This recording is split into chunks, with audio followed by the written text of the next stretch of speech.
Buckle in, sports fans. You're listening to The William Haynes Show. The program will be starting in just a couple of minutes, so grab your popcorn and get ready to enjoy the show. While you're waiting, make sure you're following us on social media at WHBC Stream and staying tuned to WHBCStream.com. We're so glad to have you today on the program, and we'd love to hear from you. Drop us a line on Twitter or call the show 352-639-0036. And thanks again for tuning in.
HBC.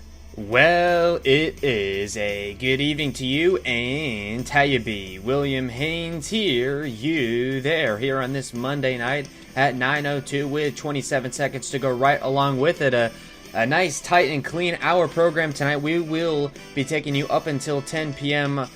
Eastern Time. We'll be taking your calls at 877-566-1020. And you can tweet us at WHBC Stream. Make sure you follow us on there as well if you're not already. The link to the show goes out whenever we're live, and we tweet out some stuff as well. I predicted a G-Man Choi hit late in the game. That was kind of cool. So again, the number to call, 877-566-1020. Had to get it right that time. At WHBC Stream is the Twitter. We have a lot to talk about, of course. Today's Rays loss, and we also, obviously, we're not on the air on Saturday or Sunday, so we have those games to recap as well. Josh Fleming winning in his MLB debut. We, as well as you, I'm sure, know from all of that, but we'll get into it just in case you did not. We also have some hockey to talk about, some basketball to talk about. Tampa Bay Lightning lost game 1 last night to the Boston Bruins. That was, kind of a tough break for them. They ended up making a run late in the game, but couldn't get the job done. We're trying to track down the NHL correspondent of the show, Aaron. I'm hoping we'll have him on at some point this week. We'll be on the air every day as long as things go as planned Monday through Friday. It doesn't look like we have any day games this week, so we'll just be on after the Rays games at 10 o'clock or whenever it is, and make sure you stay tuned again. At WHBC Stream is the Twitter and number to call. I'll give it to you one more time, 877-566-1020, taking your calls up until 10, and give you a sports update every 20 minutes. At 9:20, we will give you the MLB scores from today. But before we do any of that, I just wanted to get everyone just caught up to speed on where we were. I know we were on the air Friday, but I'm just going to brush over since it's nice and convenient. Just the whole series here, of course, on Friday. We talked, it was a 6-5 loss. Yarbrough looked pretty good. About as deep as the starting pitcher for the Rays has gone this season. He gave up 4 earned runs on 8 hits, but all the runs came in the second inning. He ended up going 6 1/3 under 100 pitches, so relatively efficient and looked good doing it. So I think he's going to be a pretty good cog in this rotation for time to come. And then Diego Castillo had a clutch 1 2/3 inning of perfect work, so that was good to see from him, although he did give up a pretty bad home run on Sunday.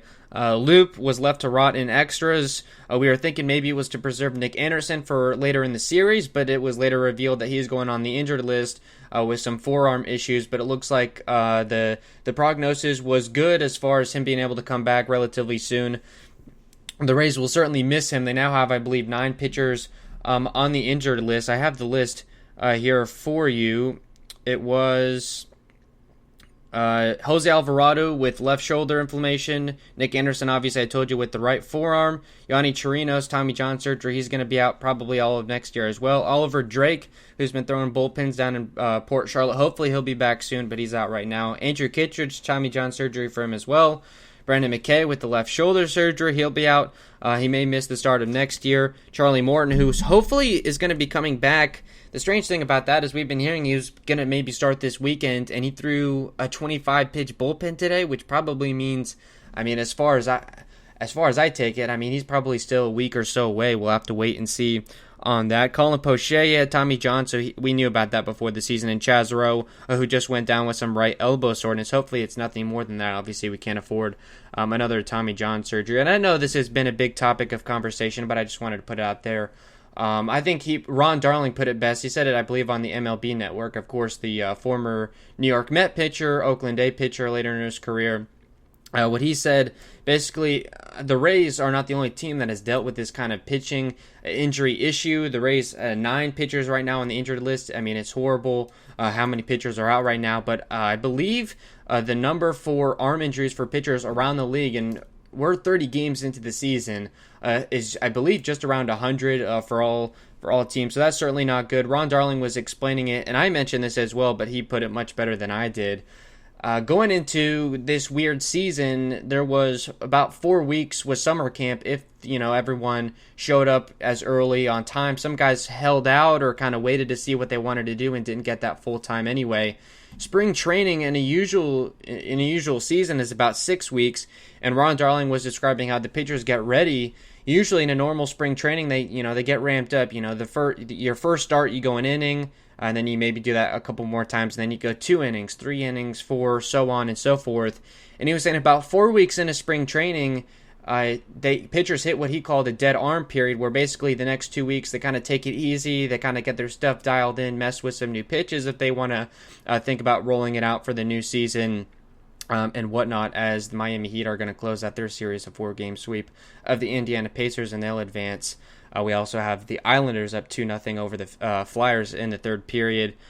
And the way this season was set up, basically that 4-week dead period, and when the pitchers were kind of taking some time off and getting eased into things, they're getting thrust into real MLB regular season action. Come to mind, Charlie Morton certainly did not look himself on opening day in late July, getting lit up in, I believe, 4+ innings pitched to the tune of, I want to say, 6 runs or so. Did not look himself, and he still hasn't looked himself, and he ended up going on the injury list.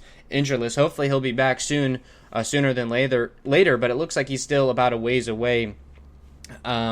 Only throwing a 25-pitch bullpen today. You wonder how much longer he still has to go. He's up here in St. Pete. I don't believe he's in the Port Charlotte group anymore. I see him sitting in the stands during the game. So that's kind of an explanation as to why we're kind of seeing the pitching injuries going the way they are. Obviously, it was going to be a concern not just for the pitchers, but for all players. It was, weird. I guess the thought really going into it was it's only a 60-game season. It's not a 162-game grind plus whatever the postseason is, so you don't need as much time to get ready. But for pitchers, the amount of stress that they put on the elbow, and I don't want to get too into the weeds here. I know this is still a sports show. I don't want to bore you with kind of all the medical talk, but doctors that aren't associated with sports medicine, they say it all the time, and I guess even probably a sports medicine doctor would tell you the same thing. Pitching motions, especially the sidearms and kind of the weird, kind of unconventional stuff, but even just regular over-the-top throws, the human body's not designed to do that kind of thing. When you're throwing a baseball 100 miles an hour, the amount of stress not only on your elbow, your forearm, your shoulder, all of that, and it's a very fine-tuned, well-oiled machine, and when you don't give pitchers enough time to kind of get ramped up, we're seeing this is unprecedented how many pitchers have been going down, and the Rays obviously not the only one that have been hurt by it, and it's amazing right now that they stand, I believe, 8 games above 500 in first place, hopefully still in the American League East. I know the Yankees will be returning to play tomorrow after missing their weekend series against the Mets, who look like they'll be good to go after getting their negative COVID test straightened out. But again, 9 pitchers on the injured list right now. Nick Anderson, the latest to go down. I know that news came down when we weren't on the air at that time. So obviously that hurts. He's been the best reliever. He was lights out when the Rays traded for him at the deadline last year. And you're thinking, well, maybe will he be able to duplicate his success? With hitters in the American League, be able to figure him out? The answer is no. He's still lights out. He's one of the most automatic late inning relievers the Rays have ever had, and I know they've had some good bullpens over the years, especially in that run that they had with Joe Madden 2008 into about 2013 or so. But Nick Anderson, I mean, whether it's in the 6th, 7th, 8th, and now this year sometimes more in the 9th, he gives you 3 outs and he gives them to you quick and with ease. You're not sweating it. I mean, racking up a lot of strikeouts. I believe like over half of the batters he faces strike out against him. That's how automatic he is. And obviously that's going to have a trickle down or trickle up effect, however you want to say. Again, number to call, 877-566-1020. We have a line open if you'd like to share some of your Rays thoughts going right now.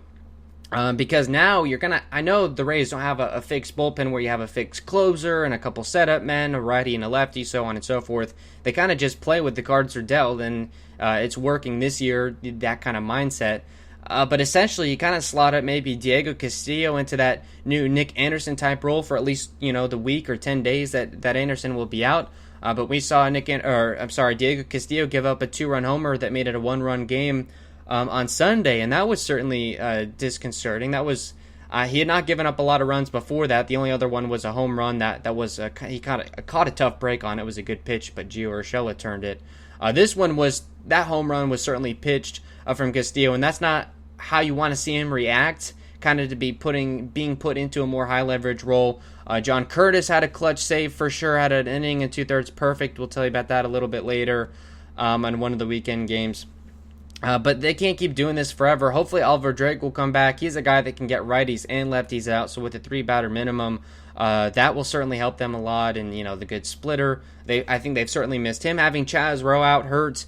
I mean, look, this is a very dissipated bullpen. Anthony Bonda, who I've been talking about, he's certainly going to get a bigger role. And you talk about the trickle up or trickle down effect of these relievers. Jalen Beeks, a guy throughout his career, was brought up in the minor leagues, I believe, with the Red Sox as a starting pitcher, and now with the Rays, he's kind of become a bulk man, behind an opener, can give you 2 or 3 innings at a time, whatever you need.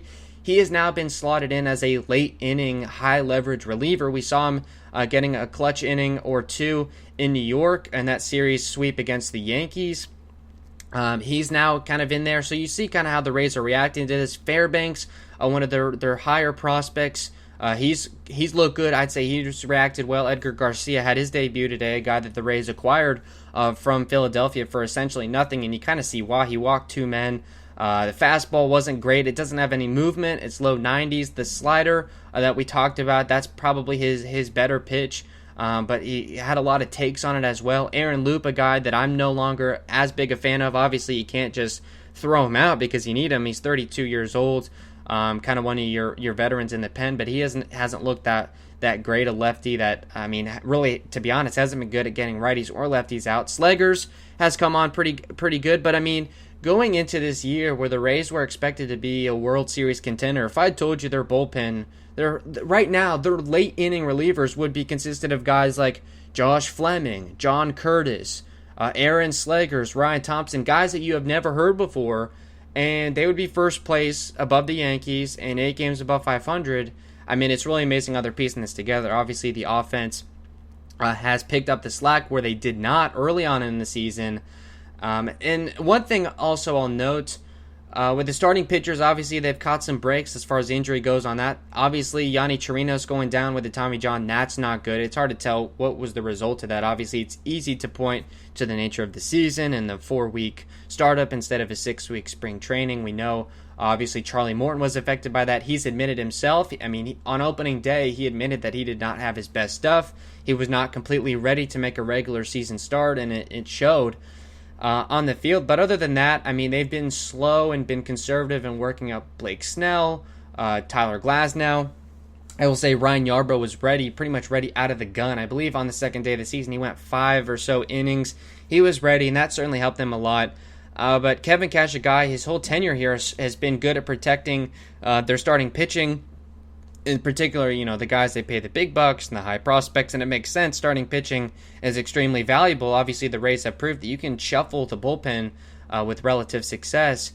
It's good that the starting pitcher was eased in. Hopefully, Blake Snell and Glasnow and Yarbrough won't end up getting injured, and they'll be fine, I believe. I mean, Snell is completely built up. I'd say Glasnow has been built up for a few starts now. He hasn't reached 90 pitches in a start, I don't believe, but tomorrow against Baltimore, we'll preview that at the end of tonight's show. Would certainly be a good time to get that done. But you pull starters early. Again, Blake Snell comes to mind, a 3-inning start where he didn't allow a hit against the Yankees. Obviously, it ultimately ended up working. They win that game. They take 3 or 4 in the series. I understand from a strategy standpoint, that's a crucial series, and Snell, a guy that didn't have his best stuff, you got to get him out. I mean, I would have, maybe he wasn't built up to go 5, but obviously that would have been more ideal. My point is that I've kind of strung along here.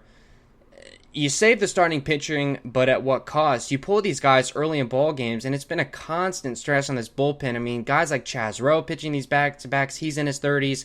I mean, we see it time and time again. Oliver Drake. I mean, I'll go down, the list again. Jose Alvarado, I got to say, him out of the gate did not look great. I don't think he was all there to start the year. Kittredge was certainly overpitched. Comes to mind in Boston. He saved one game and then started the very next, and I don't believe he got past 2 batters. He, again, with the Tommy John, you can kind of connect the dots there. That's where the list is right now. That was the cost of saving the starting pitcher, and obviously you'd say it's worth it. You've got Snell, I think, on a 6-year deal or whatever it is. Tyler Glasnow is going to be he's one of your most valuable chips that you have on your roster. Obviously, you need to keep those guys good and clean. But the bullpen got wore out quick, and I think the Rays are kind of trying their chances right now with the guys that they're ruling out of the pen. I mean, guys like John Curtis, they've looked good. Aaron Slegers, 4 perfect innings in a start. Ryan Thompson has been pretty good. Josh Fleming making his major league debut, obviously a prospect. I want to correct that mistake. I said Josh Fleming as a guy in the bullpen. No, he's going to be part of the starting rotation now. Again, they're trying their luck. I'm not sure if this is going to be able to last. You think by the postseason everyone's going to be back and good. If you have it where you can go Castillo and Alvarado as your setup man, depending if it's righties or lefties, and Nick Anderson is your de facto closer, I think they'll be fine. But if those guys aren't ready and you can't get Drake back and you can't get Rowe back, obviously Kittredge is gone for the year, but he's not a postseason pitcher anyway. Trades are tough this year because of the structure of the season. Obviously, rentals aren't a great idea. There's just not a whole lot of sense to making trades in this season because it could go sideways. You're in a crapshoot in a 3-game series in the playoffs. That's unprecedented. Do you really want to cash in your prospect, your chips, and push them into the table on a season like this? The Rays certainly don't make those kind of spur of the moment moves. They've acquired a guy like Edgar Garcia, which I thought was a good move at the time, and the jury's still out on that. You didn't really have to give anything up for him. The Philadelphia Phillies were designating him for assignment either way. So you take a flyer on him. Again, he made his debut today and had a couple of walks, and ultimately ended up allowing the Blue Jays to extend their lead and kind of put the game out of reach there in the 9th, although the Rays did make a pretty decent run at it. But bottom line, I mean, this is some big picture stuff. This was the 30th game of the season. We're officially at the halfway point. I mean, this is what this season is. The bullpen is, I'm not going to say in tethers. They're still holding it together, but it's holding it together with string or whatever kind of turn of phrase you want to use. I'm hoping the Rays can keep it together. They've been creative. They've always have with the bullpen. I'm a little worried, and especially this weekend, they put a lot of stress on guys. Hopefully Tyler Glasnow can give them some quality innings tomorrow. So I guess that's kind of the end of the point here. We're just at about 9:20, so we're going to take a 2020 sports break. Again, number to call during the break, 877-566-1020. We'd love to hear some of your thoughts about the Rays. If you've got some lightning thoughts as well, we'll be taking those right up until 10. I know I've been a little bit running long with this, but we'll get a move on. We're going to take a break here, as I said, and we'll be right back. HBC 2020 Sports.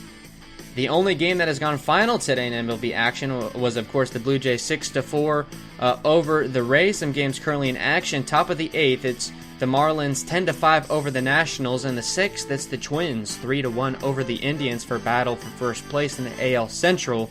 In the 7th, it's the Cubs 6-1 over the Tigers. In the 4th, it's the Rangers 3, Athletics 2. In the 5th, it's the Brewers 4-0 over the Reds. In the 4th, it's the Cardinals 1, Royals 0, and a game just underway. In the top of the 1st, Angels-Astros no score. First pitch at 9:30, not yet underway, the Rockies and Diamondbacks. Hey, sports fans! William's currently in the can, but he'll be right back. We're currently on a commercial break, so don't touch that dial. Remember, you can call us at 352-639-0036 or drop us a line on Twitter at WHBC Stream to tell us what's on your mind. We want to talk sports. We want to get unruly. We want you to tell us what you think so we can argue. Anyway, when all that's said and done, please stay tuned for William's world-famous Around the XFL podcast and other projects that he's currently got in the works. Please visit WHBCstream.com, and thanks again for listening in.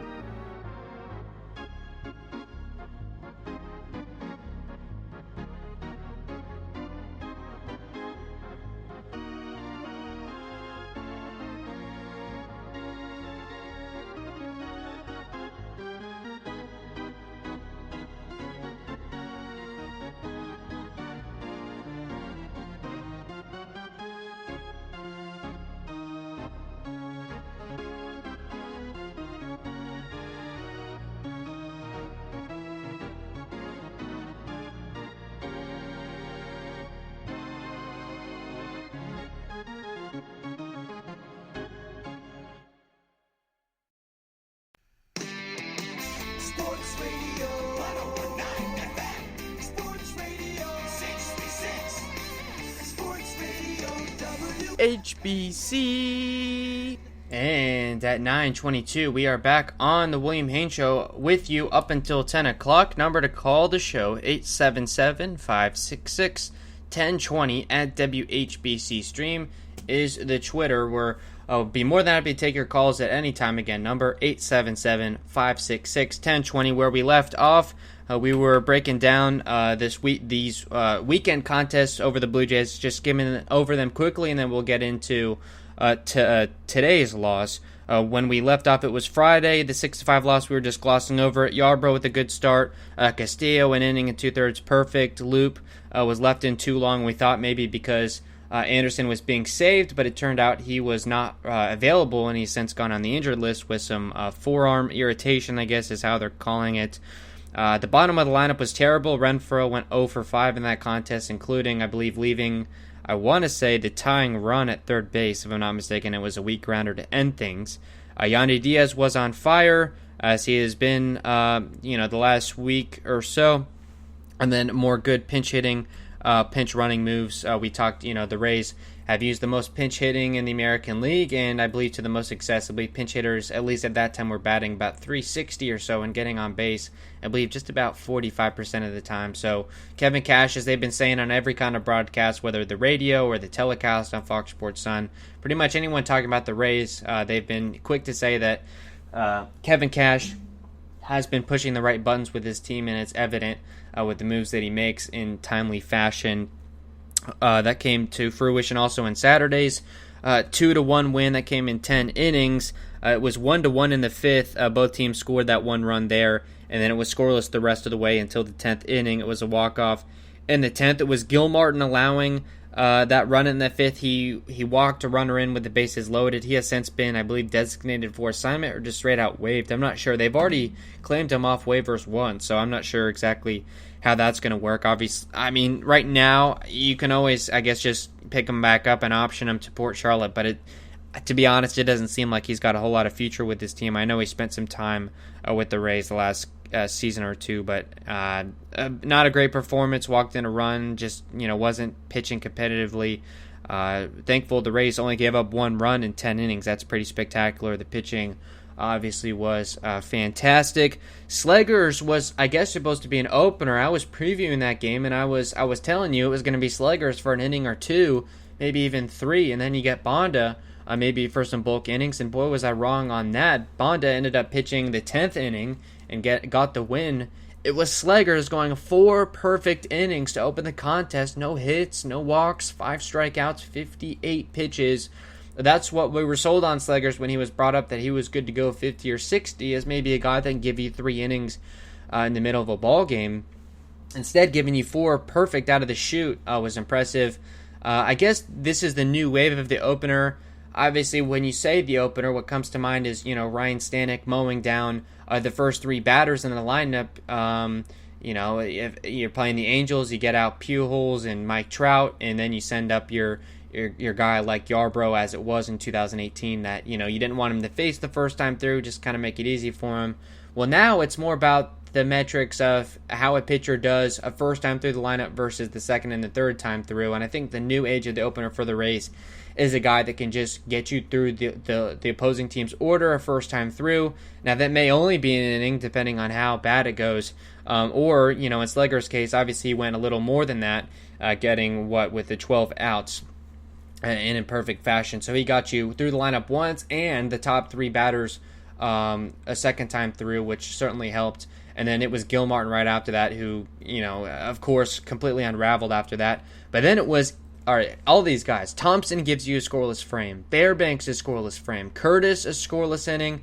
And Beeks a scoreless inning in the 9th. And then Bonda not allowing that runner at second to score in the 10th. That was all crucial for the Rays winning this ball game. Obviously, the offense wasn't exactly there. Hinge and Ryu pitched 5 decent innings for the Jays. He gave up a run on 3 hits, and then it was Wilmer Font doing some decent work. Merriweather, who I guess one of their top prospects, the Rays couldn't touch in 2 innings. They did walk twice, but that was it. And then Bass, one of their more high leverage guys, but the Rays end up walking off against. He gets the loss, but the runner on second, of course, isn't earned, so he kind of catches a bad break there. The takeaways again, Sleggers with the 4 perfect innings. That's going to be hard to duplicate, but certainly nice to see, and it helped the bullpen out a lot, although they did have to burn those guys that I mentioned. Both Thompson, Fairbanks, Curtis, Beeks, and Bonda always a scoreless inning of work. It was good base running again. Timely contact scored the run in the 5th. With Margot, so that certainly helps. Situational baseball, when you need to squeeze out a run, and the Rays have proved so far this year they can get that done. It was Margot again coming across to score, so that helped to have the speed. On the base path, the Rays get lucky with a double play in the 10th. It was obviously the runner at second. It was a liner, I believe, right to, who was playing third base? Wendell. I believe it was right to Wendell, and he steps on the third base bag, I guess, to get the force, and then throws over to first for the double play. So that certainly helped kind of catch a break there, obviously. And it's huge. If you're the home team and you don't give up a run in the top of the 10th, I mean, how easy is that? You have the runner on second with nobody out, and all you got to do is bring them across. And the Rays did just that. A ground out moved, I believe it was, I want to say Margot or Jose Martinez. It was, wait, I can get it right here. Sorry.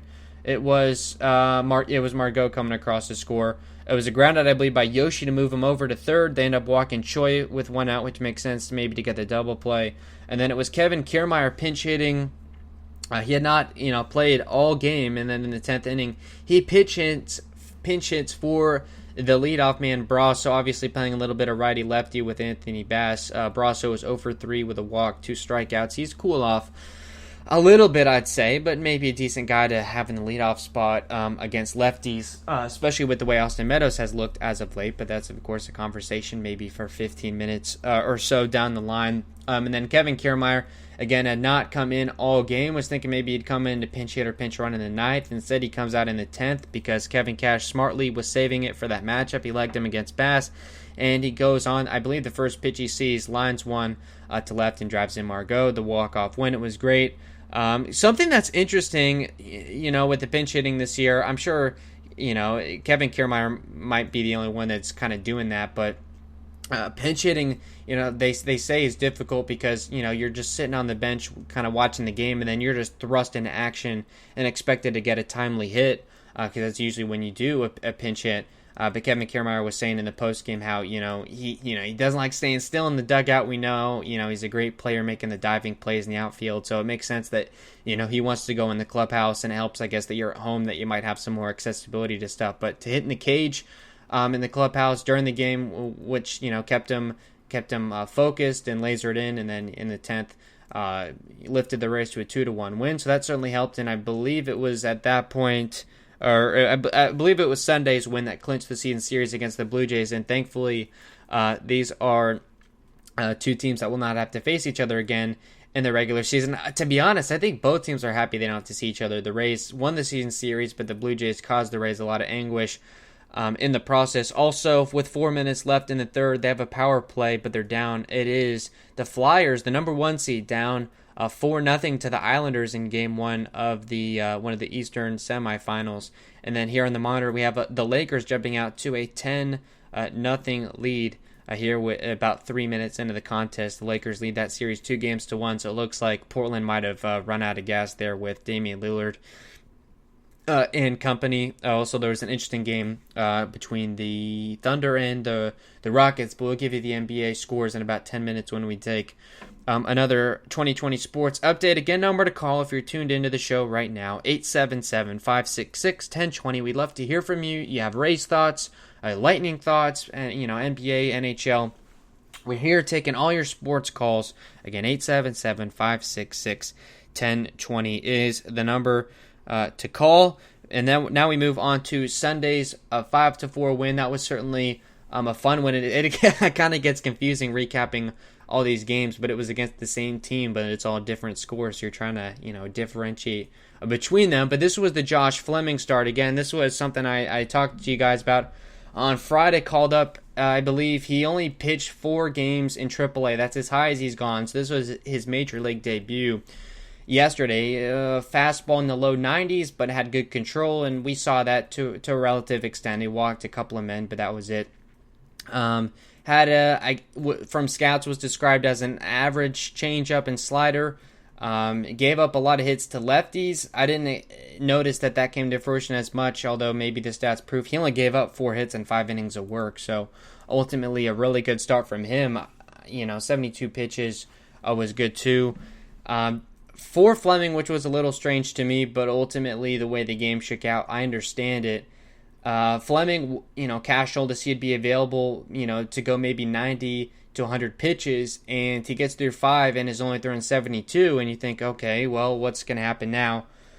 Well, they end up taking him out for Peter Fairbanks, and it all ends up working out in the end. They get almost 2 innings of perfect work from Curtis to close it after Castillo almost blows the deal. So they end up winning the game, and that's fine. And I understand Fleming, you get him his 5 innings of work. The Rays were up comfortably at that time.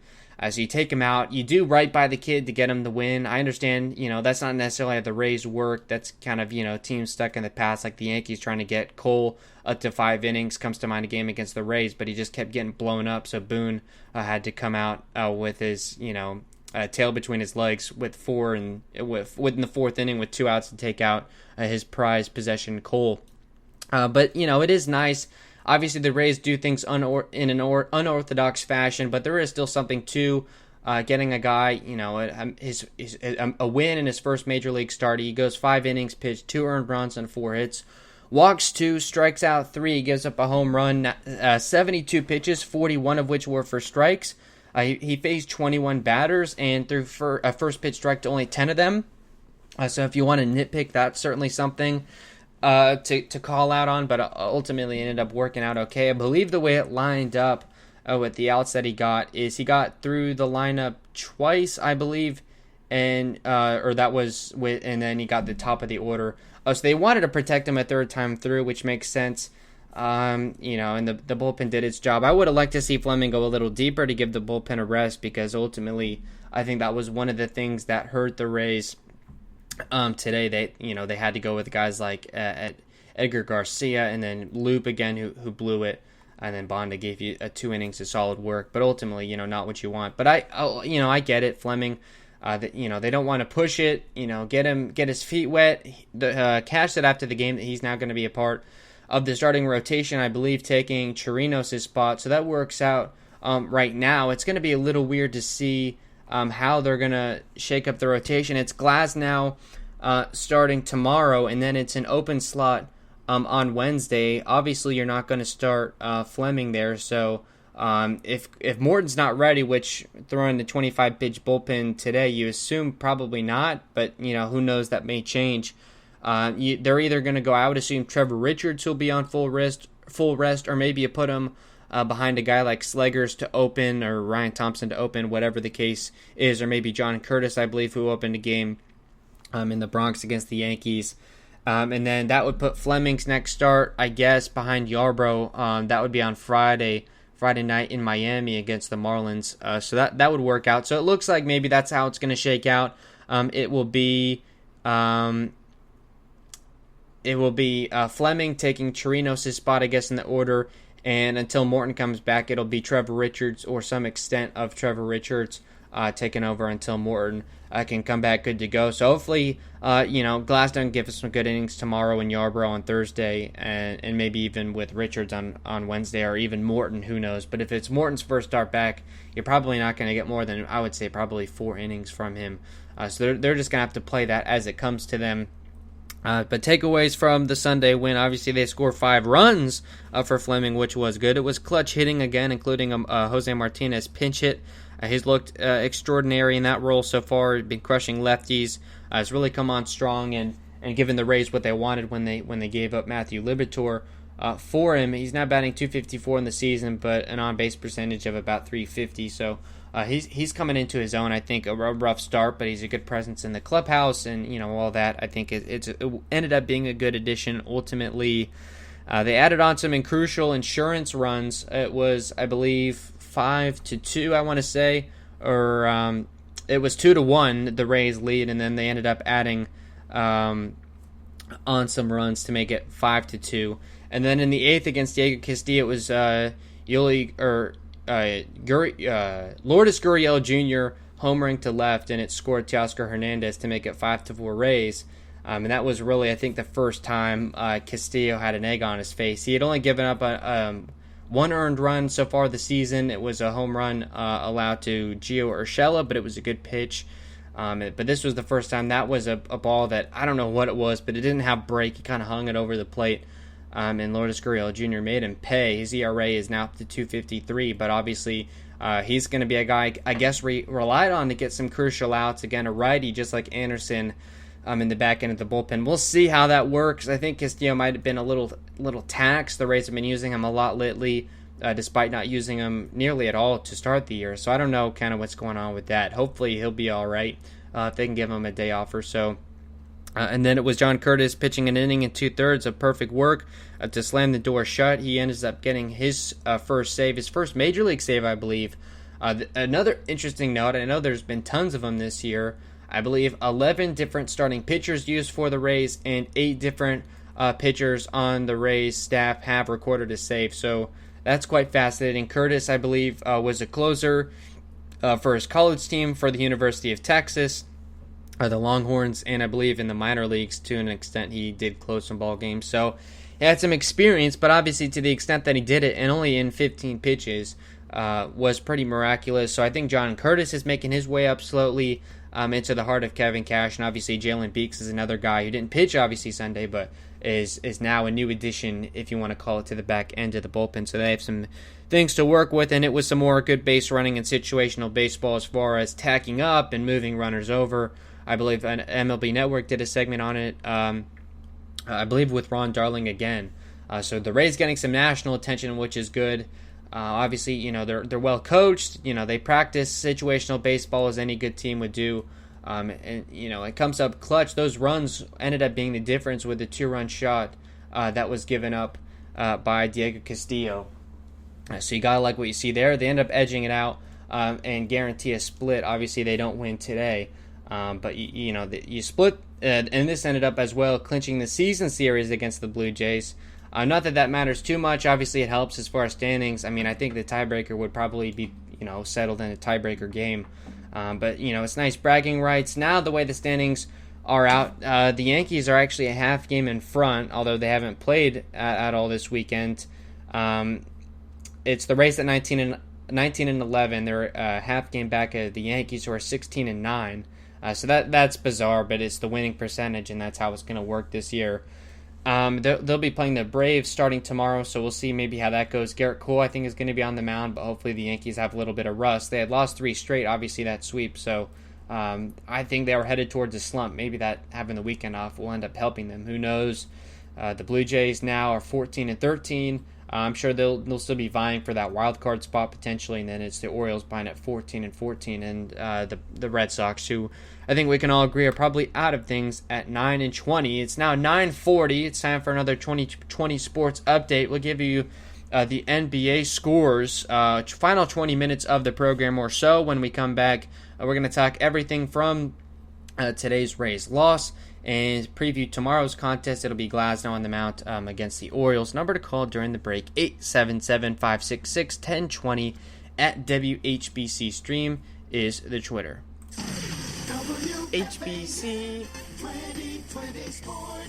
A few games in NBA playoff action today. It was the Miami Heat final 99-87 over the Pacers. The Heat complete a 4-game sweep and will move on to round 2. Also, the Bucks 121-106 over the Magic after Orlando took game 1. Milwaukee has taken the last 3 and now hold a commanding 3-1 series lead. It was also the Thunder 117-114 over the Rockets. The Thunder were in jeopardy of going down 3-0 in Game 3 and ended up coming back in the final minutes to take that game and end up taking the game today. So instead of potentially a series sweep, the series is now tied at 2 games apiece.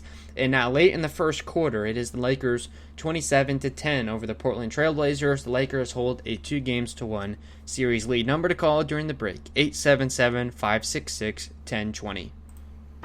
Hey, sports fans! William's currently in the can, but he'll be right back. We're currently on a commercial break, so don't touch that dial. Remember, you can call us at 352-639-0036 or drop us a line on Twitter at WHBC Stream to tell us what's on your mind. We want to talk sports. We want to get unruly. We want you to tell us what you think so we can argue. Anyway, when all that's said and done, please stay tuned for William's world-famous Around the XFL podcast and other projects that he's currently got in the works. Please visit WHBCstream.com, and thanks again for listening in.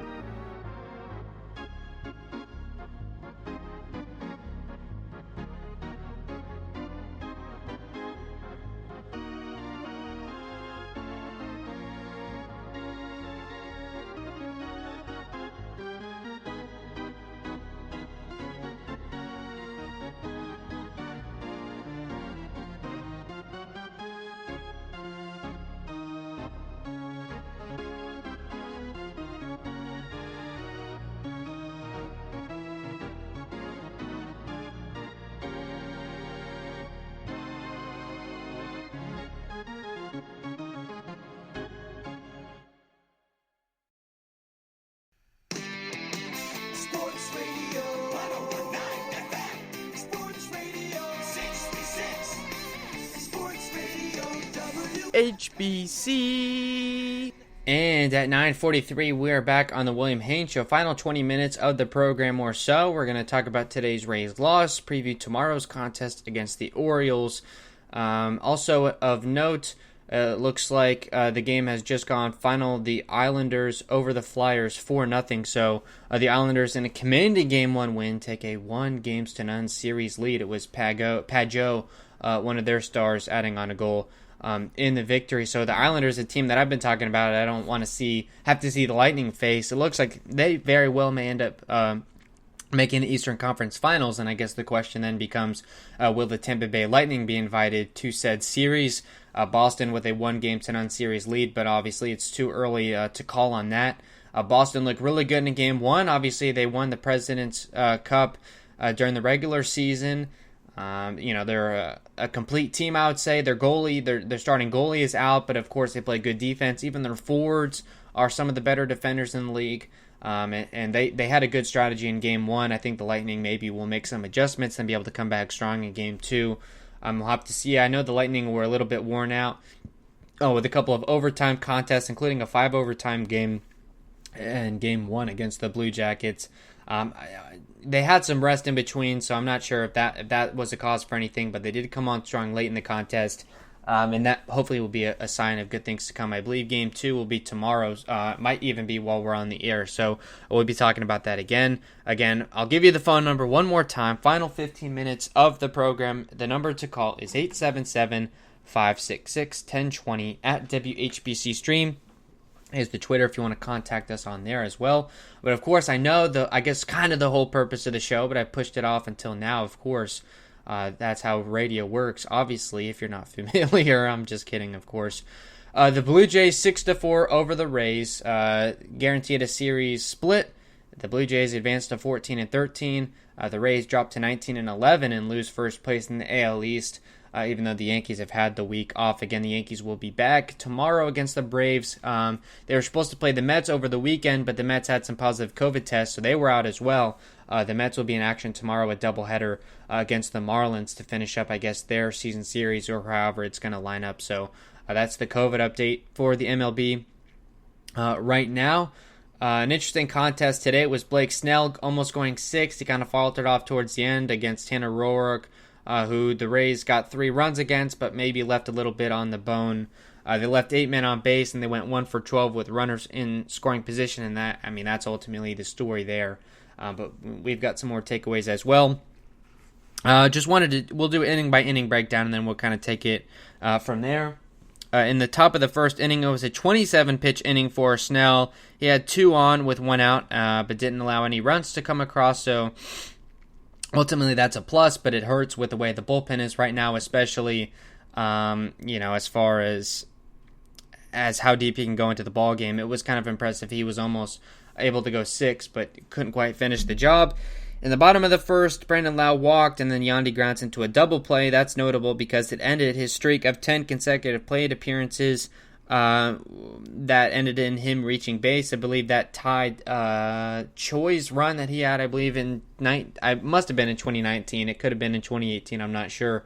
But I believe Sunday's contest he went something like 4 for 4 and had a couple of walks. Really had a good game, and I think he's seeing the baseball really well. He's batting .302 and on base of .432. He did go 0 for 4, but did work a walk today. So hopefully not a sign of things to come. Also, Meadows is in a slump, and Lau is not doing so hot either. The top of the lineup as a whole kind of cost the Rays a win today. But again, at the end, we'll talk takeaways. Top of the second, it was a 1-2-3 inning, 9 pitches for Snell, so that was good for him to get back on track as far as the pitch count is concerned. In the bottom of the inning, Yoshi Tsutsugo blast makes it 1-0, but they can't add on. It was a solo home run for Tsutsugo with 1 out. It was a home run that was 368 feet to right field, so that's good to see for him, his 3rd home run of the year. Then Wendell got on base with a single. Adames doubled, ended up getting to 3rd on the play. Wendell was thrown out trying to go for home, so they kind of leave some meat on the bone there. And then KK, Kevin Kiermaier, can't run out. The single, he originally tried to bunt and it went foul with 2 outs, I believe, and then he ended up just kind of slapping a ball through, tried to get it through the infield and nearly ran it out. Obviously, with Adames at 3rd, it would have scored another run. I mean, who knows how the game shakes out, of course, at that point. But it was overturned. They ended up calling him out, I believe, was the call. I think it was overturned, yeah, because it was originally ruled a hit. In the top of the 3rd, Vladimir Guerrero Jr. Doubles in the tying run to make it 1-1.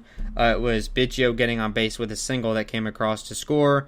In the bottom of the 3rd, it was Mike Zunino with a leadoff double and then 3 straight outs. Obviously, this is something I talk about all the time, and it was weird to see it come in this way because I'd been, hammering cash driving Zunino in the 9 spot because I've talked about it a lot. They've only done it once with Wendell, but they've tried some other guys in the 9 spot as well. If you get the 9-man on base with a single or a walk or whatever, and in this case, Zunino twice with a double leading off an inning, and then you flip the lineup over to the top of the order with your best hitters, Meadows, Lau, and right now Yandy Diaz.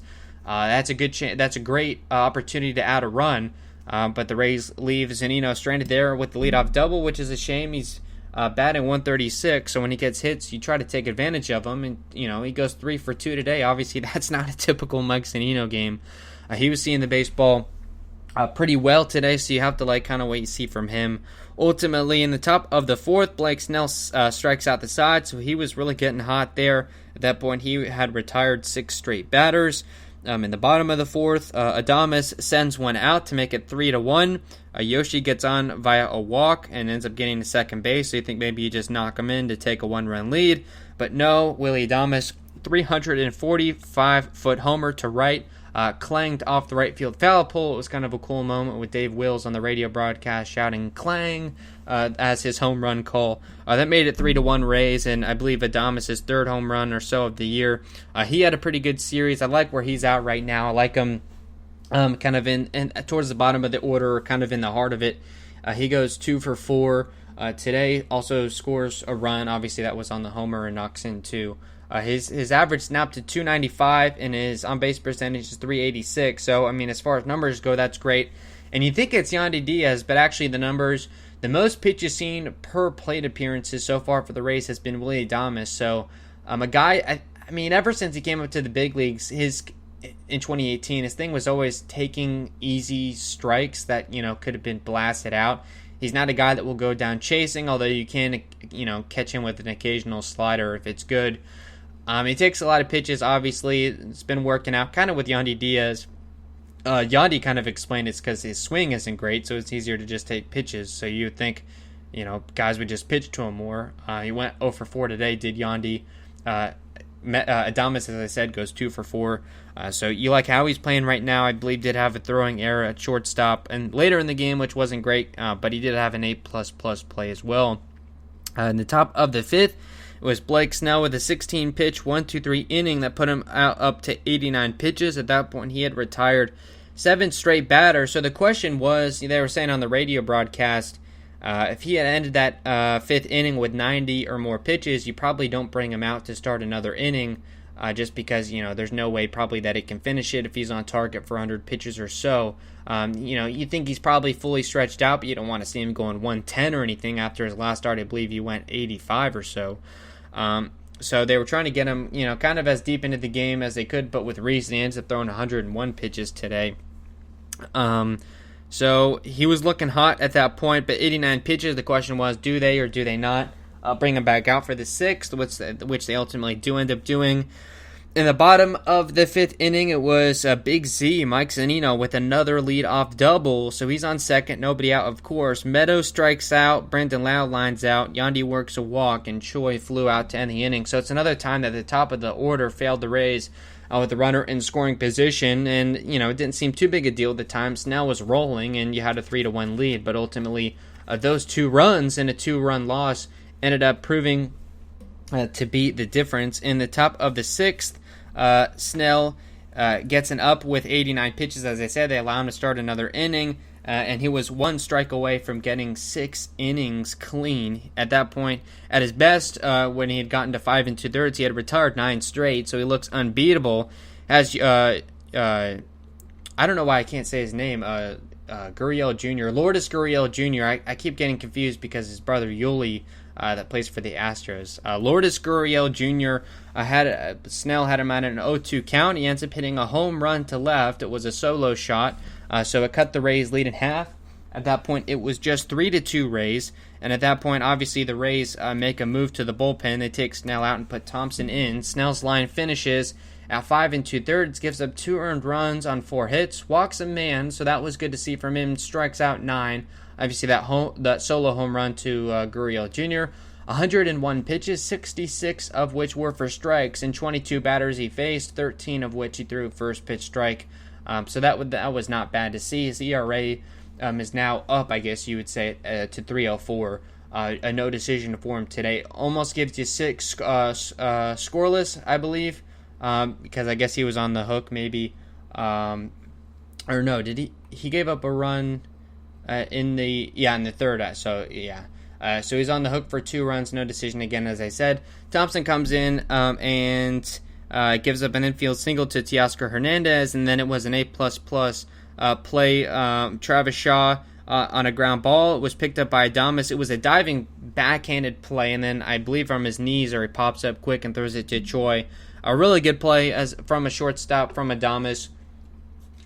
that's obviously something that he brings to the table, even when the bat is not going. At least in a year and a half past or so, he's always had the defense working. So it was good to see that take a hit away from the Blue Jays, and who knows with 2 men on and 2 out how things maybe spiral from there if Thompson can't get a hold of the game. And obviously the Rays see the writing on the wall, and that Thompson's day was done at that, just an out. Faced the one batter, gave up the hit as I said, and got the other out. 3 pitches, 3 were for strikes. That's all fine and dandy. We go to the bottom of the 6th. Yoshi worked another walk, got to second again, and then Mike Zunino this time leaves him stranded. It was Kevin Kiermaier before that getting hit by a pitch to make it first and second with 2 outs. Got hit on the foot or the ankle, looked pretty nasty. He was kind of hobbling around. It was Kevin Cashton, the team trainer, came out to see if he was going to be good to go.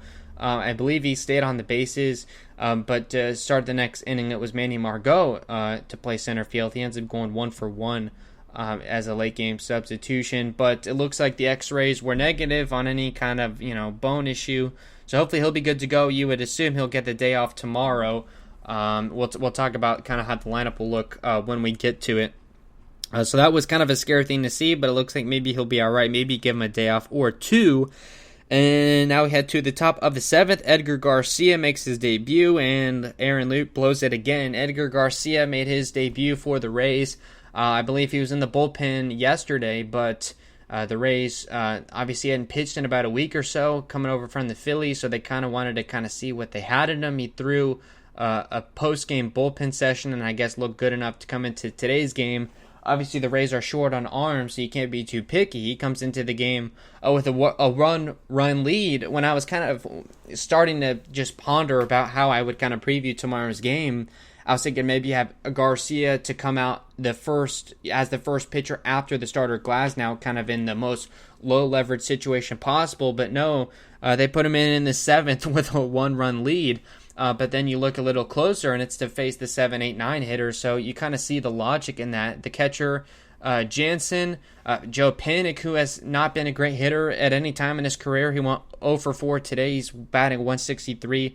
And Espinal, who's batting 167. So you look at the 3 guys. Jansen is batting 138. Panik, 163. Espinal, 167. And all of a sudden the logic starts to make sense. It's a high leverage situation, sure. But outs that Edgar Garcia should probably be able to get. We gave you the scouting report before, I believe on Friday, but again, it was about a low 90s fastball and an 86, 87 mile an hour slider, and that's his 2 pitches. The fastball didn't have movement. It it didn't run inside, but he couldn't get a good control on it. They ended up being inside to righties for the right-handed pitcher Garcia, but the slider worked relatively well. Obviously, if you're a right-handed pitcher, the slider away from righties tends to have some success. So he did work okay with that, but there was some takes on it as well. He threw 18 pitches, only 10 of which were for strikes. At that point, they take Thompson out again to start the inning. Garcia in to face the 7, 8, 9 hitters. It was a 3-2 count to Danny Jansen, and he ends up walking, so that's not good to see the leadoff walk. And then Joe Panik grounds into a double play. It went 3-6-1 with Edgar Garcia making an incredibly athletic play to run over to first base, and he looked like a first baseman catching the throw there from that would have been Adames. So that was a good thing to see from Garcia there. Kind of, he had cracked a smile on his face, so that's always kind of good to see. You're unfamiliar with your teammates, and you make a nice athletic play. That was good to see from him, so you think maybe, with the bases clear and 2 outs, he'll be good to go. He had an 0-2 count to Espinal, and you're thinking, okay, yeah, he can get through this. 3 batters faced, not too much, a leadoff walk, but he works around it. You have the 9-hitter to an 0-2 count, but instead, Espinal works it to a 3-2 count and ends up walking, so Garcia gets bit in the behind again, ends up walking 2 in his appearance, and at that point, you take Garcia out because that defeats the whole purpose of having him face the 7, 8, 9 hitters if you're going to let him face the lefty Biggio, who's absolutely on fire right now. So they make the move out. Garcia's line finishes as this. 2/3 innings pitched, gives up an earned run on no hits. It was the 2 walks that caused damage. 18 pitches, 10 of which were for strikes. The 3 batters he faced, threw strikes in 2 of them. So he got ahead, but obviously he walked 2. What does it matter? So that wasn't great to see. Obviously, his debut, not what you want to see. 3 hitters that really aren't good at all, and you can't even challenge them. You're walking 2 of them. Sub 200 hitters. Not great. Hopefully, get things straightened out. There's a reason the Phillies, whose bullpen was absolutely atrocious when they DFA a reliever. Obviously, the proof is in the pudding there. It gave up a lot of home runs for the Phillies in Major League action. So we haven't yet to see that. But obviously, the control didn't look good. The fastballs just don't look like they're going to be able to get Major League hitters out with consistent success. They're low 90s. They don't have any movement on them, and they just kind of stick. And when you can't really place them that well, you can end up, hanging one over the plate. And we all know what can happen at that time. And, the slider works okay, but if you know when to sit on it and just wait for fastballs, you kind of work yourself into a hole there. So maybe a guy that can just get you out at some point in a ball game. I don't know how many more high leverage spots he's going to get. I don't know if they're still on the lookout for relievers or how exactly that's going to shake out. The jury's still out on Edgar Garcia, of course. I'm not going to slam him after his first appearance, but again, facing the 7, 8, 9 hitters that have done really nothing at the plate, and he doesn't challenge him, walks 2, ultimately not a great sign, but hopefully we'll see. He may be able to pitch tomorrow, 18 pitches thrown. I'm not sure how that'll work out. I know they are running a little thin on relievers, and I am running a little long on the show as we have approached 10 o'clock, so we'll probably run about 10 minutes over or so.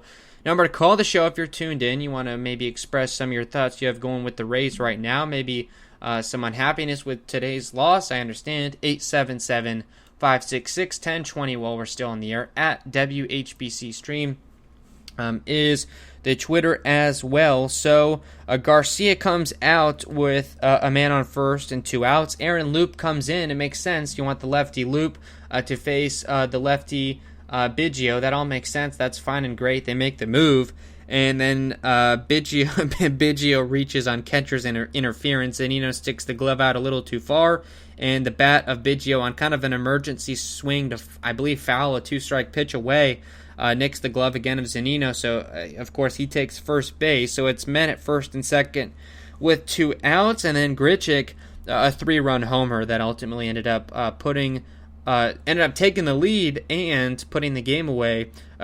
Just got into the Crawford cutout and left, if you recall, where Evan Longoria put it in game 162, kind of like that. Ended up just getting the wall. If it was a little higher, it probably would have been a double. But you live and die by the fire. And that's obviously not how the Rays wanted to play it. With 2 outs, you bring in Loop. Obviously, now with a 3-batter minimum, you can't bring in a righty to face Grichuk. So you bring Loop in. If you can't get Biggio out, you're probably screwed anyway, because he's probably taking you for extra bases if he gets contact off of a guy like Loop. No, Loop, I believe, was ahead in the count and ends up, That's not Loop's fault with the catcher interference, obviously. I'm not quite sure you can blame Zunino on that. I'm not, a catcher expert. It looked kind of like everyone involved just kind of caught a tough break. And the wheels came off because you have a matchup in Grichuk v. Loop, a righty and lefty. Grichuk, a guy that's batting almost 300, and he's second in the order. Ends up taking him deep, and, the Rays get burnt in that spot. So all kind of stemmed from Edgar Garcia not being able to take care of business on a 9-hole hitter, and it's easy to kind of nitpick. It's his first game, it's a 60-game season, every game matters, so patience obviously is the key. That's what I'll tell anyone that's not happy with Garcia right now. But if you want to maybe express some similar kind of frustration, again, number to call, 877-566-1020. We do have a line open for you if you are interested in giving the show a call as we wrap things up. So again, the game was pretty much out of reach there. Again, the inning wasn't over. Vladimir Guerrero Jr. walks, so you think maybe the wheels completely come off, but then he gets Gurriel Jr. to ground out to end things. So again, it was 5-3 Blue Jays going into the bottom of the 7th, and the 1-2-3 hitters, of course, were retired almost in 1-2-3 order. Meadows strikes out in the leadoff spot. He had a horrendous night, or horrendous afternoon, however you want to call it. Lau walks, comes back down 1-2. He worked a lot of good at-bats. And then Yandy Diaz grounds into a double play, of course, to erase the walk and end the inning. So now you're down to your final 6 outs. In the top of the 8th, Bonda works a quiet 1-2-3 innings. That was good to see from him. Again, he got the win last night. He ends up pitching the last 2 and gives up an unearned run in the process. But you like what you're seeing from Bonda right now. Of course, a guy, if you've been a Rays fan for a while, you're familiar with the name. I believe was originally kind of a starting pitching prospect.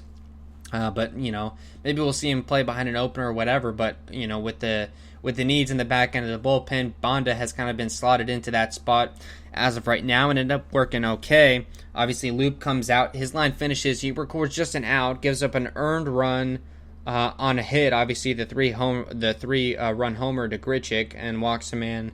13 pitches, 6 first strikes. Just didn't look good. I'm not a big Loop guy right now. Blows the save as well and takes the loss. He's now 3-2 on the year after being 3-0. Obviously, he took the loss on Friday night as well as they left him in to cook in the 10th.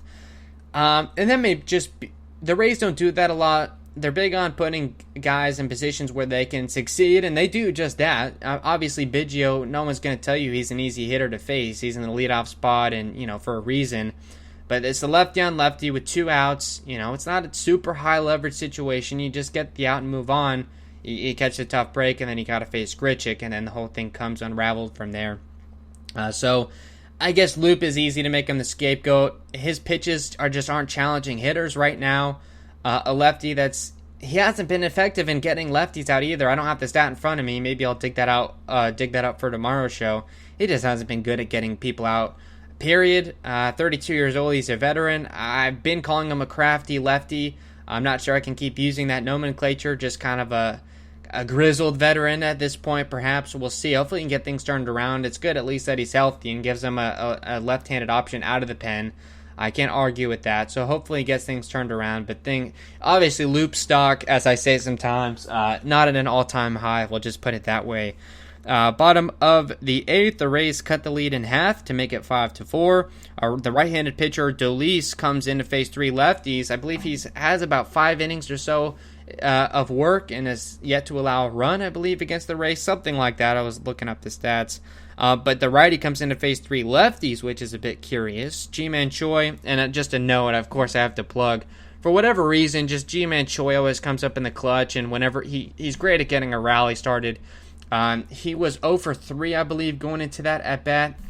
And on Twitter during the break, because I knew Choi was due up next, and I knew DeLeese was coming in already and lefty, I tweeted out, at WHBC Stream, and I said I can almost guarantee Choi will get on to start the inning, and lo and behold, I believe on a 3-2 count, he ends up getting on. So that was just kind of a cool thing. So Choi gets on a leadoff single. Yoshi walks to make it first and second with nobody out. Again, it was a 2-run deficit at that time, so you have the tying run in Tsugo standing at first base.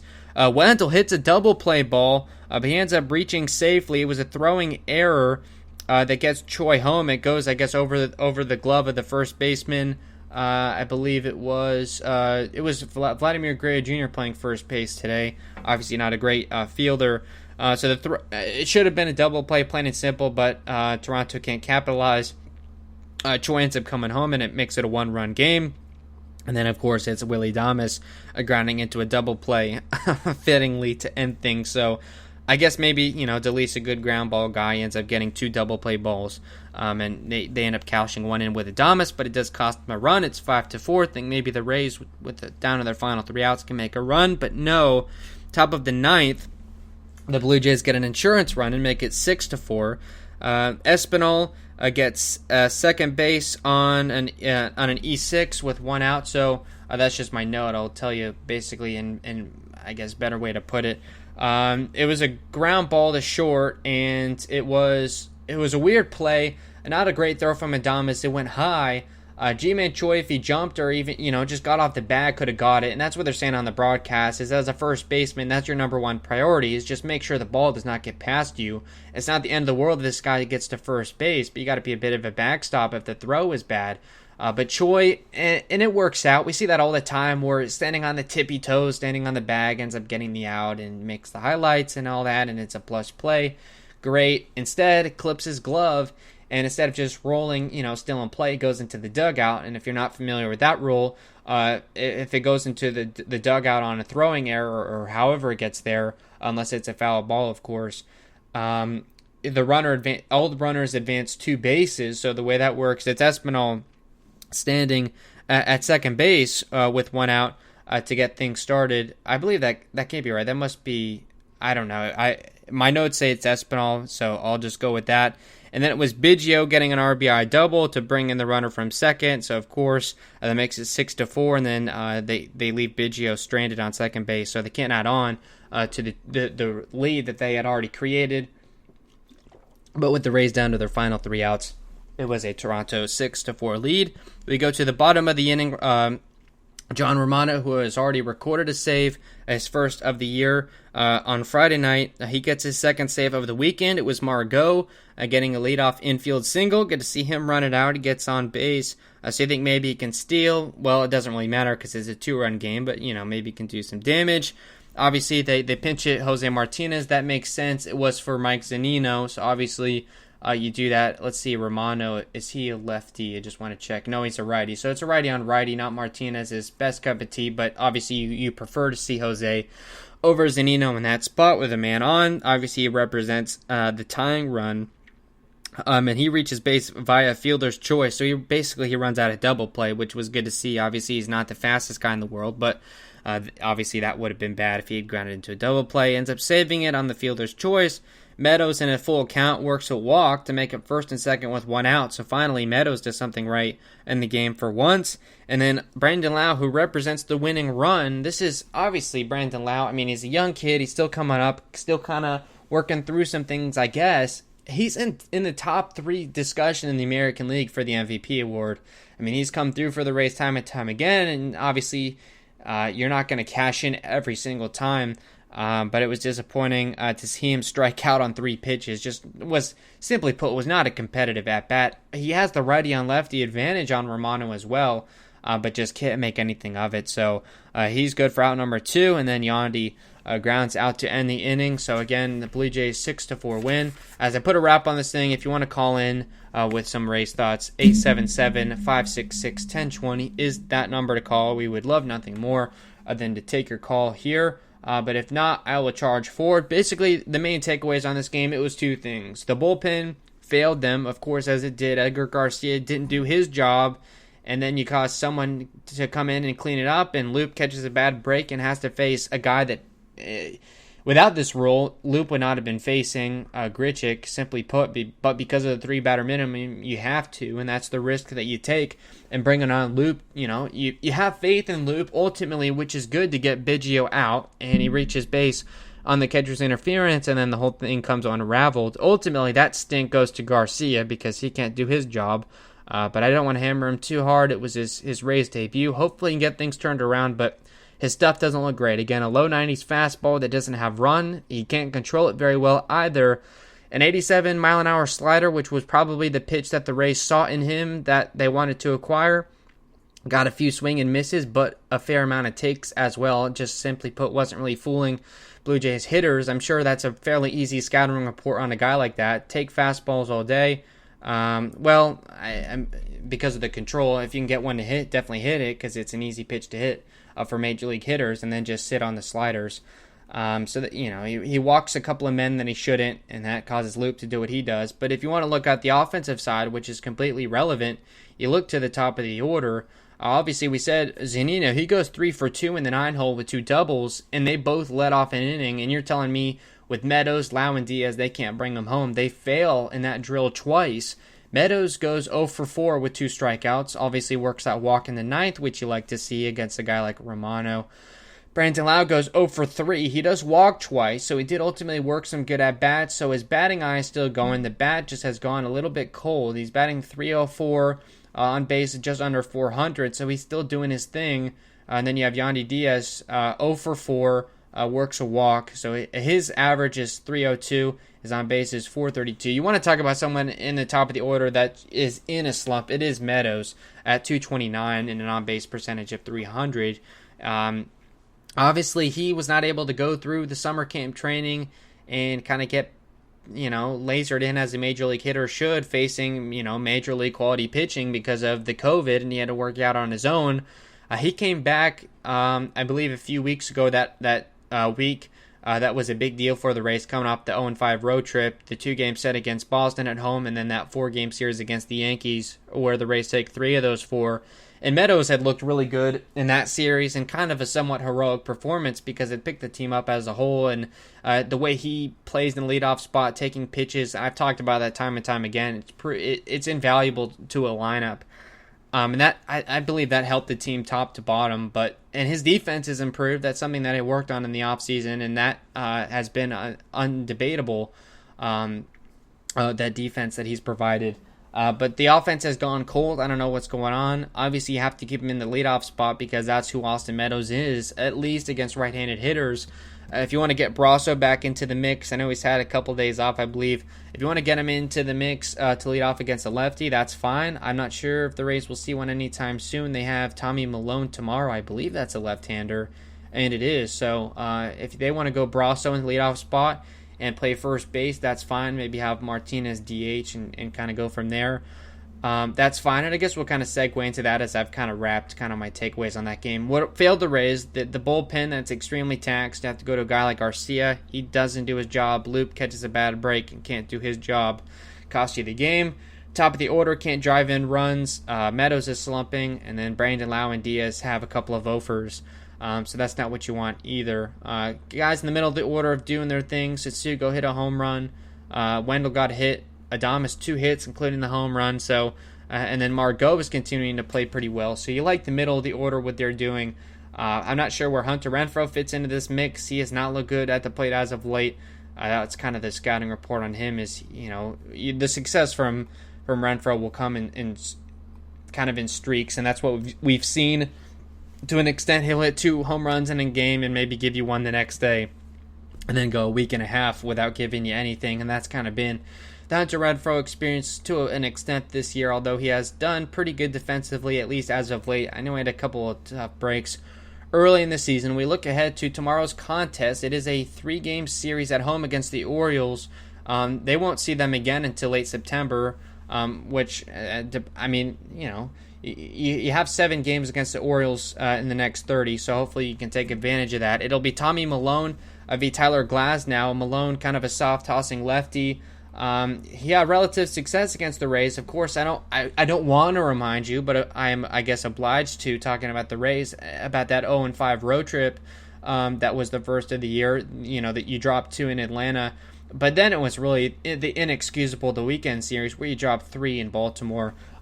You're losing to a couple of soft-tossing lefties and Tommy Milone and Wade LeBlanc, and there was someone else thrown in there who I don't have his name right now. We look at Tommy Malone's last start. It was against the Blue Jays on the 19th, so it looks like he's going to be on regular rest.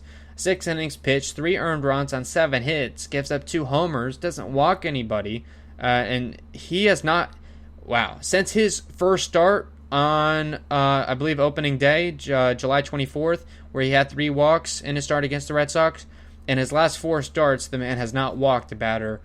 So that's pretty impressive in a Rays lineup that likes to take a lot of pitches. That will certainly, I'm sure, come into play if Milone can challenge hitters with strikes. He did strike out 7 in that outing against the Blue Jays, threw 89 pitches in the process. So he looks like to be pretty much stretched out at this point. So a guy that's got good control. He's a 33-year-old left-hander. In his last start against the Rays, that was on August the 2nd, in an Orioles 5-1 win. He gave him 5 innings, an earned run on 6 hits.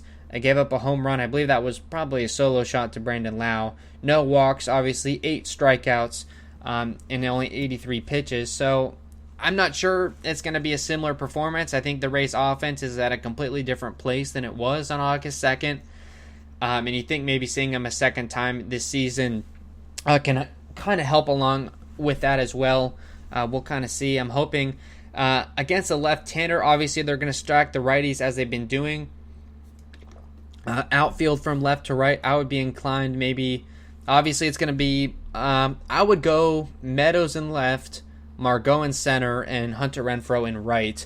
And then the infield from left to right, Yandy at third base, Adames at shortstop, Brandon Lau at second base.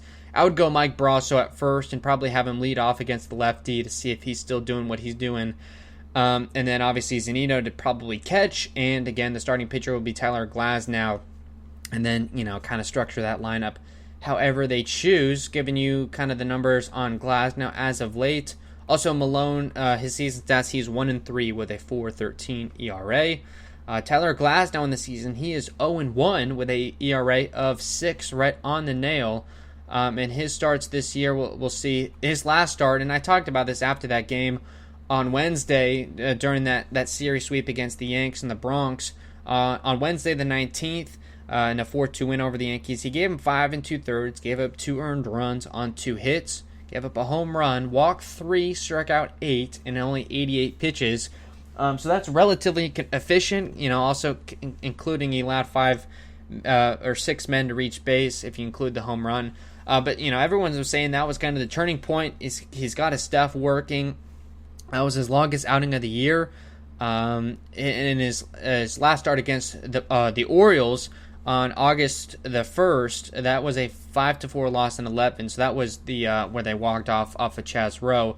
In that contest, Glasnow gave him 4 2/3, 2 earned runs on 3 hits, gave up a home run in that one as well, walked 3, struck out 5 in 88 pitches as well. Also, something interesting to note, there was only out of 5 starts this year for Glasnow, only 1 has he not allowed a home run, and that was a 4-inning start where he gave up 5 earned runs in Boston. So that's a bit weird. So he's been good for about 1 long ball every start, and obviously, that's not Glasnow at his best per se, but his stuff was certainly working in his last outing against the Yankees. When you look back to his struggles against the Orioles, about 23 days ago, so about 3 weeks, in that particular start, the curveball was not working, so he was basically a one-pitch pitcher with a fastball, and when, hitters know that you're pretty much giving them a fastball every time, and the curveball is not going to be able to challenge the hitter or be called for a strike, you can sit on it, and they did that. Surprisingly, only to the tune of 3 hits, but he did walk 3. I do recall, I believe he got the bases loaded somewhat early in that contest. So obviously, this is a different Tyler Glasnow. It's a weak Orioles lineup. Somehow they're still hanging around, I believe, at 500 for that maybe 3rd spot in the AL East and maybe catching a wild card. I don't see how the Orioles are going to be able to keep it up again. In the next 30 games, the Rays have 7 of them against the Orioles, so hopefully they can take advantage of that, get back out in front against the Yankees. So we're going to put a wrap on this show. As far as the bullpen goes, I have no idea. I couldn't really tell you a guy that would be good to go. I mean, John Curtis maybe. Slegers, although he did give you a 4 a few days ago, he might be able to go. Castillo, maybe, although he may need some time off. So it's really hard to see how they're going to go with that. I would see Beeks definitely in a late inning spot if they need some clutch innings, but we'll see how that goes. We'll be on the air after that game. It's a 6:40 start, so probably at 10:30, 11, somewhere around there. I want to thank everyone who checked out the program. It was great talking to you all tonight. And of course, as always, we will see you tomorrow.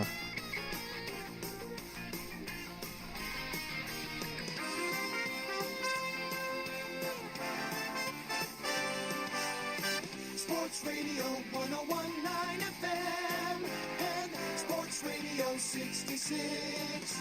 The Fan. HBC. News.